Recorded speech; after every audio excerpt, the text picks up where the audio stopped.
What's up, Cowboys Nation? Welcome back to Cowboys News TV, your ultimate source for all things Dallas Cowboys. In today's episode, we're diving into the latest updates from OTAs, including a surprising absence that has fans talking. Stick around as we break down what it all means for our team. Before we get into the details, don't forget to subscribe to our channel and hit that notification bell. Your subscription helps us grow and reach our goal of 10,000 subscribers. Let's make Cowboys News TV the best place for Cowboys fans everywhere. Let's kick things off with a Micah Parsons update. Parsons was present at OTAs on Wednesday but didn't participate in drills. He had some obligations with media, intermission graphics, and sound stadiums to attend to. He did a light lift and then was absent on Thursday. Now, this has raised a few eyebrows. Why wouldn't you show up for the full session, Micah? All sides, the Cowboys, Micah, and his agent, have stated that his absence isn't contract-related. He's been away getting himself ready to perform at his best, which is understandable. But why not be with the team? It's voluntary, sure, but it's also a prime opportunity to build chemistry and leadership, especially with a new defensive coordinator in the mix. How do you feel about Parsons missing OTAs? Are you mad, disappointed, or unbothered? Type M if you're mad, D if you're disappointed, and W if you don't care. Vote now in the pinned comment and let us know your thoughts. Coach Mike McCarthy seemed a bit nonplussed about the situation, saying, "I think anytime you have a chance to be together, it's an opportunity to improve, whether it's in the mental realm, the physical realm, or the emotional connection." Clearly, McCarthy values these sessions for team bonding and improvement. Parsons did mention he'd be back for week 2 of OTAs. Maybe he just meant the Wednesday session, but it wasn't well received by fans or McCarthy. You can't lead by not being there. This isn't training camp, but it still matters. All right, Cowboys Nation, let's switch gears and talk about some key takeaways from OTAs. Consistency has been a highlight, especially regarding praise for Trey Lance. It's great to hear positive feedback, but we need to see it in training camp and preseason. Speaking of absences, notable players missing from OTAs included Zach Martin for personal reasons, Osa Odighizuwa recovering from a hip issue, and others like Trayvon Diggs, Motzie Smith, DeMarvion Overshown, and Luke Schoonmaker dealing with injuries. CeeDee Lamb's contract situation and DeMarcus Lawrence's unexplained absence also caught our attention.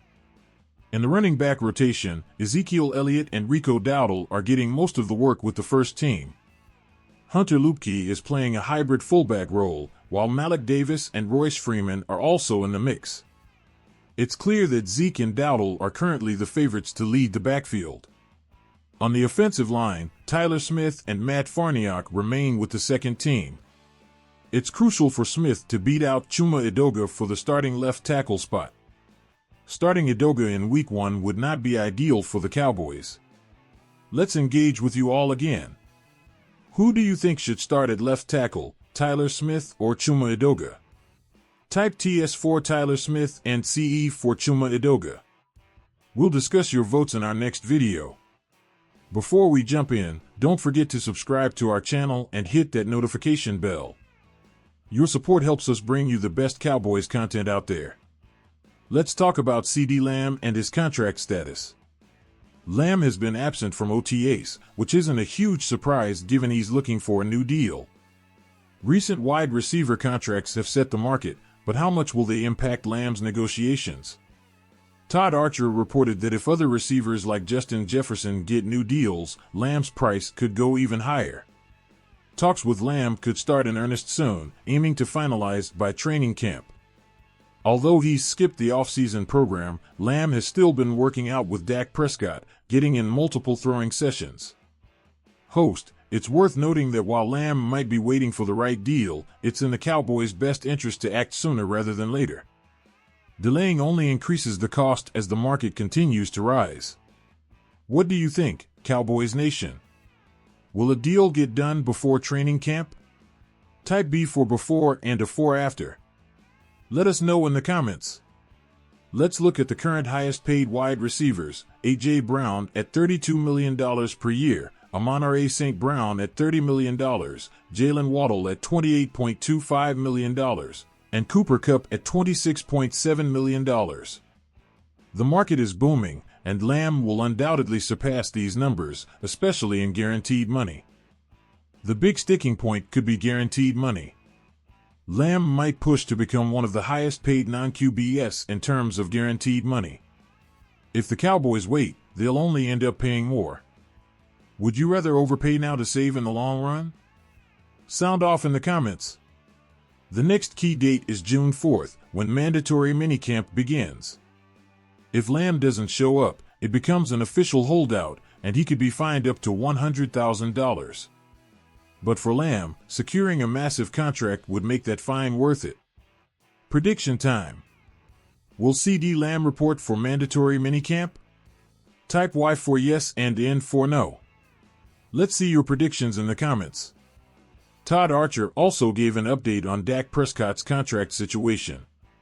Jerry Jones might be happy to hear Prescott say he doesn't play for money, but his next deal will be significant, possibly even higher than Joe Burrow's $55 million annually.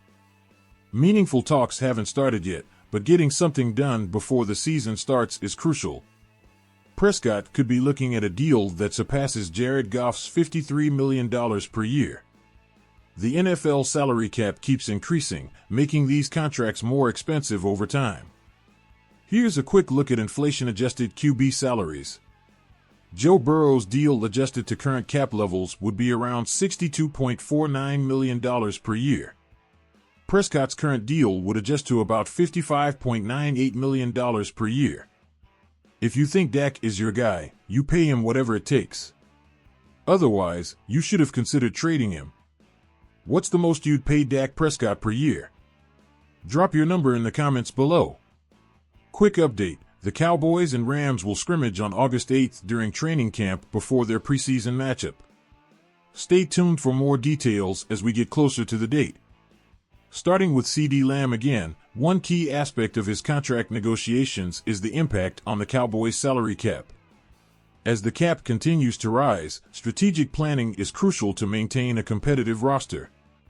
Overpaying slightly now could prevent massive overpayments later as the market for top-tier receivers keeps inflating. If the Cowboys can lock Lamb into a long-term deal now, it secures their offensive firepower and allows for better financial planning across the roster. This stability is vital, especially with other big contracts on the horizon. Switching gears to Dak Prescott, it's important to understand the strategic importance of his contract extension. Prescott's leadership and performance make him indispensable, but negotiating his deal will require balancing immediate needs with long-term financial health. Given the rising salary cap, Dak's potential new deal might seem enormous, but it's in line with the market's trajectory. Let's break down what the Cowboys can expect if they finalize a new contract before the season starts versus waiting. As we discussed, the cost of waiting to extend Prescott's contract is high. If the Cowboys delay, they risk entering a bidding war, especially with other quarterbacks also seeking massive deals. Being proactive now can save millions in the long run. The key takeaway here is timing. Both CeeDee Lamb and Dak Prescott's contracts should be viewed through the lens of strategic timing. Securing their deals sooner rather than later not only locks in two critical pieces of the Cowboys' future, but also provides a clearer financial path for the organization. Let's hear your thoughts, Cowboys Nation. What strategies do you think the Cowboys should adopt to manage these high-stakes contracts? Drop your ideas in the comments below. Looking ahead, let's consider the broader implications. Locking in Lamb and Prescott secures the core of the Cowboys' offense, but it also affects how the team can approach other potential free agents and draft picks.